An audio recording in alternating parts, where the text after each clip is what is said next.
Good morning all my YouTube family केमती अच्छा आपण मैंने आशा करुँची समस्ते भलरे थिबे।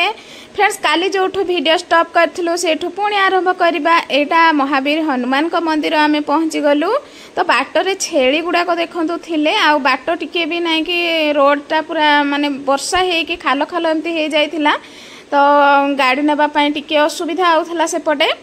तो आपण मैंने जदि आसी चारिशंभु हनुमान का मंदिर तो जानीपारे। तो फ्रेंड्स यहाँ पहुँची गलु आम मंदिर रे मंदिर रहस्य आपण मानकु निश्चय कहबी आउ बहुत भी भल लगे आपण मानकु। एठी छोट पत्थर टिए हे बंधरे माने जो नदी अच्छी से नदी भी आपण मानकु देखेबी। तो ये नदी रे भासी आसीथिले बजरंगबाली तो सेठू आनिकी तांको स्वप्नादेश होइथिला पूजारी को तो सेठू आनिकी मंदिर तोलिकी तांको पूजा कले। से छोट पत्थर रु विशाल बड़ मूर्ति टिए हेले जेमती तांको कहिथिले प्रभु जदि आपण एते बड़ मूर्ति हेबे तो आमे माने मंदिर गढ़ी पारिबुनी। तो सेतिकिरे सी रही जाइथिले आ सेठी दर्शन दउछंती भक्त मानकु जी जहाँ मनासुछंती सबो किछि फल मिलुची।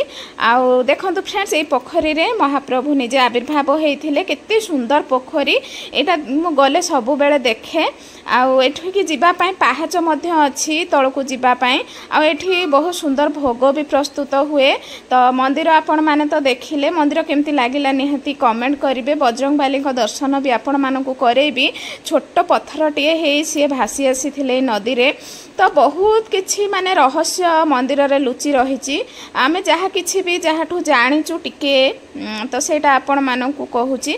तो देखंतु केते सुंदर हेछि किंतु परिष्कार परिच्छन्न टिके रखिले आहुरी भल हुंता। तो फ्रेंड्स बहुत भल लागिला बुलिकी आउ मंदिर रे कहलु जे आमे माने भोग होबो कि नाही तो से कहले माने प्रत्येक दिन परा सेठी भोग होउची आउ आमे तांको फोन नंबर भी आनिचु। तो देखंतु फ्रेंड्स बजरंगबाली को दर्शन करि देकी आमे एबे भोग खाऊचु।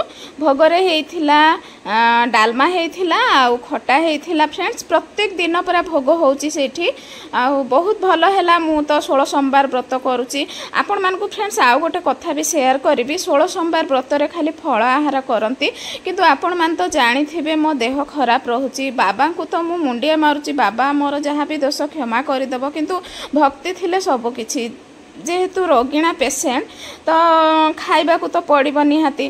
तो यहाँ सार मोर खाई दौचु अरुआ डालमा भात।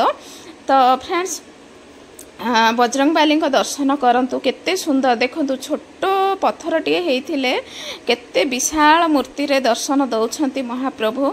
दर्शन करिदेले सबु किछि माने पाप क्षय हो जाए। महाप्रभु केते सुंदर आउ केते सुंदर स्पेस हेछि जागा गुड़ाक किंतु जदि आउ टिके परिष्कार परिच्छन्न रुहंता ना भल लागंता। हाँ तो फ्रेंड्स पूजा विधि तो सब सारदेलु भोग भी खाइलु आ बहुत शांति लगिला। मो बेबी की मो राजा जाइथिले भल लगी था। आउ गोटे इंटरेस्टिंग जिनस देखिबी आपण मानकु देखंतु एबे होउची श्रावण मास हैला आषाढ़ श्रावण भाद्रव आश्विन पर्यंत बोधे चलिबो एई रुइबा बिल रुइबा। तो बहुत बढ़िया लगी था देखंतु बिल रे केते माने समस्ते तली माने भिडुछंती आउ बिलर बास्ना गोटे अलग प्रकार थाए से समय रे। आ देखंतु बाटरे आसिला बेले एटा चारिशंभु मंदिर पाखापाखि एटा जो कौन कि हंसना बतक एमती तो केमती बोबौथिले सेटा मु टिके वीडियो कर दिए समस्त को देखेबी मो फ्रेंड्स मानकु बोली। तो बहुत बढ़िया लागिला फ्रेंड्स वीडियो टी एठी रखुची। नमस्कार।